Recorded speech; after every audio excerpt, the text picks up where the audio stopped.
Hey, it's Laura here, and it is Earth Day, and we are getting together with my mom later on to plant some trees at her house, which it's snowing out right now, so don't tell Mom, but I'm not super excited about hanging out in the snow to plant a tree. However, it being Earth Day, I'm interested in what everybody's doing to kind of help preserve our planet that we're all here on. And as somebody with 6 kids, I'd like it to be a decent place for them to grow up and maybe have their own children, or maybe not have their own children, grow old on at least, hopefully. So today, in addition to Mom's tree planting day, I am simply patching a pair of pants that I found in the laundry. Israel ripped the knees out of another pair of pants. And I feel like, in my lifetime, patching pants was cool, like when Kurt Cobain and Courtney Love had reign over the entire planet. And, it was a way, I think we were in a recession kind of then. And so it was great. This whole grunge movement thing was great because you didn't have to worry so much about keeping up with the Joneses and being poor, because looking poor was so cool. It didn't matter. But I feel like, and I can't speak with authority, but I feel like mending clothing was probably more prevalent in generations before mine. As a child, before Courtney Love and Kurt Cobain became all of our parents, we were living in Madonna's material world. So we just bought everything new all the time. We didn't fix things or mend things or take any care of anything, really, when I was growing up. My grandfather and grandmother, they did more of that. But they had lived through the Depression, so people did that. And we have not lived through a depression, but we did have, in my adult life, sorry, I'm looking for a good needle. In my adult life, we had quite a recession. My husband's job just disappeared. He was a salesman doing wholesale consumer electronics. And it turns out that when you can barely afford to put food on the table, you don't really care about the sound system in your car or your house or whatever. So one day my husband went to work and poof, it was done. All the major stores had shut down, and that was it. So he started a construction business right after that, and that next day he didn't skip a beat. I've got to give him credit for that. But losing a job and starting a business, was financially kind of a rough patch for us. I think we had 2 or 3 kids during that time too. And we ended up deciding that we did not want to do what was necessary to save our house. So that got taken by the bank, even though there were programs in place that said, hey, we're going to help you keep your house. But what happened instead was the bank wasn't entirely honest with us and with lots of other families, and they stole a lot of that money. It didn't make it to the people. Now we're living in a time where the stimulus checks are going directly to the people, so that's interesting. If that had been the case back then, maybe we'd still live in our old house, but it doesn't matter. Our family made it out. We have a roof over our head. That's awesome. The only things we had to really give up other than our home during that time was real maple syrup, which we're now making ourselves, and bacon. I remember being like, bacon is just too expensive. We're not eating bacon anymore. So now our Christmas tradition, now we have bacon every Christmas morning because it's kind of like remembering when we couldn't afford bacon. We couldn't afford bacon. It was, you know, tough, but we got through it.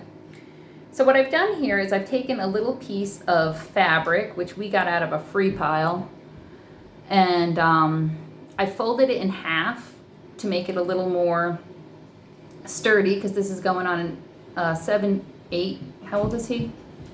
Year old boy's knee, 7. And make it as straight as I can, but I'm not worried about it. Other people might worry about it. I use straight pins to hold it in place. During my teenage grunge years, I did not bother with pins, and all of my patches were hideous. They were a wreck, they were a mess. So here is Izzy Boy's little hole. We're just gonna put the patch right over top of the hole, and I'm gonna pull out my straight pins that I built this patch with. And I know, don't put pins in your mouth. Really bad idea. Really bad idea. Someone could get hurt like this. And I'm gonna re-stab. I'm sticking my hand in the pants so that I don't stab straight through. And I'm re-stabbing so that we are including the pants. I'm just checking to make sure that my patch is covering the hole. I did that one time. I put my patch down and my hole was like right at the edge of it, so the stitching can't be trusted there.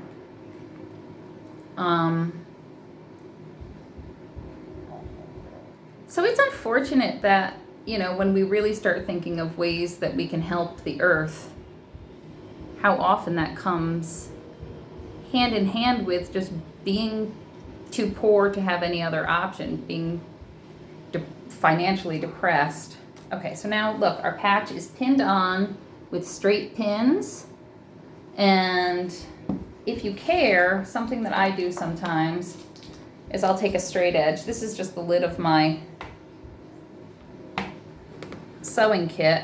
Take a straight edge and I'll make a line with a pencil right on the fabric, and that is just so that my sewing looks like it was done by a sober adult, and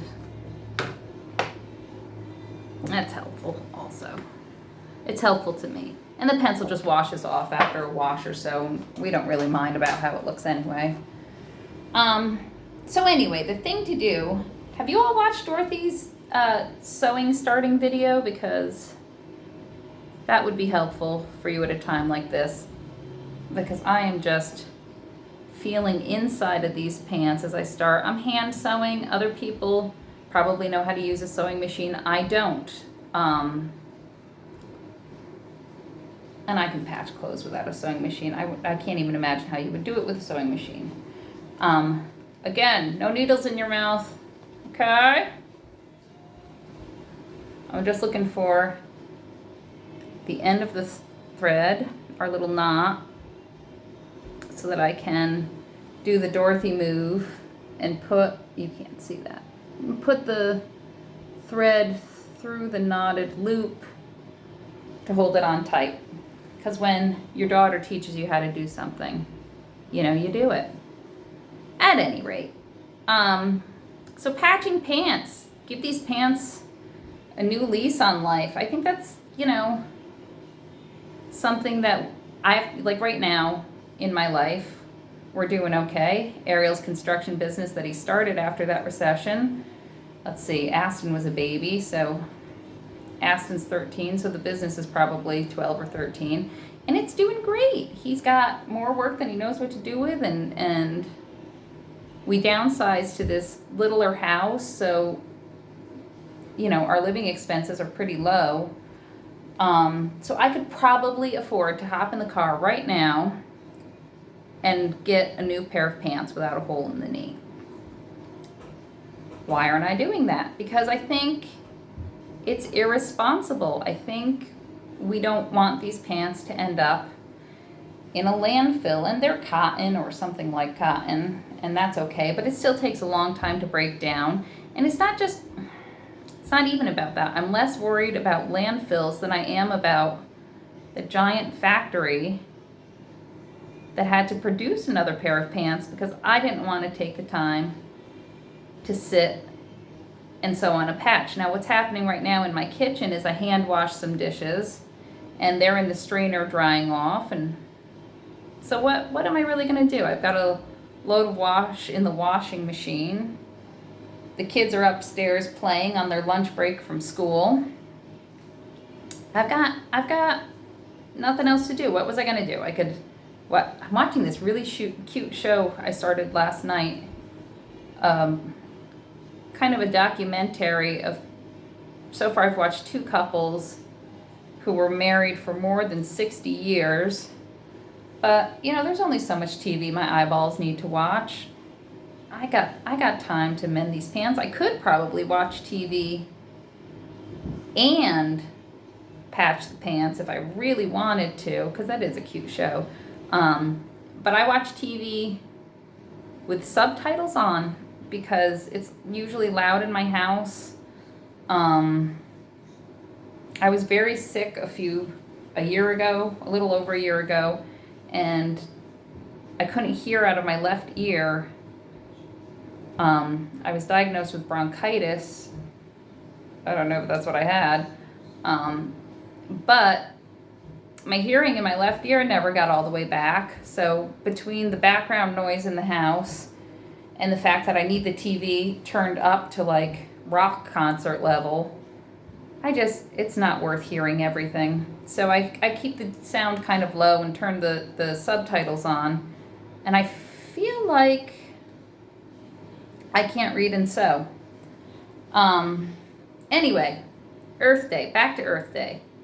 Earth Day was something that I refused to celebrate for years because it had been a pretty bad day for me 20 years ago today. And I'm realizing after 20 years, whatever. It's time to move on. It's time to lay the trauma and the drama to rest and move on. And, I remember when my daughter Clara was little, she was in school and she comes back home and she says to me, "Oh, Mom, the teachers told us it's Earth Day." And I said, "We're not allowed to celebrate Earth Day." And the teacher asked why not. And she said, "I don't know, my mother hates it."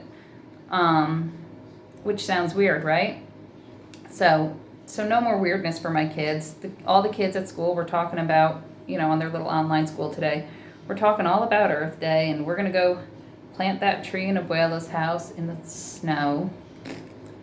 And I'm going to patch my pants, my boys' pants. And I'm interested to hear what sort of things everyone else is doing. Happy things, not sad things, because I'm not going to be sad on April 22nd anymore. So what kind of happy things are you all doing? Please leave me a little comment and let me know what you're doing to help Mother Earth be happy. We baked some strawberry cupcakes today because we bought a bunch of strawberries, and apparently everybody forgot they like strawberries and they were about to go bad. So we baked some strawberry cupcakes today. Maybe I'll bring those down to Mom's and share them with everybody. And we're sewing the patch, and we're hoping to hear from our friends. What are you all doing today? Now listen, something that has come to my attention is that if this little channel had more subscribers, I guess we could do more. I don't know. I don't quite understand it. But if it's not too much trouble and you've sat here with me sewing pants this long, just go ahead and click the subscribe button, which should be on your screen somewhere. I don't know. Every format's different. I don't know if you're watching this on your television or on a phone or on a computer, whatever you're doing. I don't know. just go ahead and subscribe, and it's helpful. But what I'm personally mostly interested in is what is everybody doing for Earth Day. So let me know about that, because, I'm new to celebrating Earth Day. I'm trying not to be miserable anymore. So you could help me out, help me not be miserable, and tell me what it is that you're doing for Earth Day down in the comments below. Save your pants, save the planet, all right? Lots of love to you. Bye.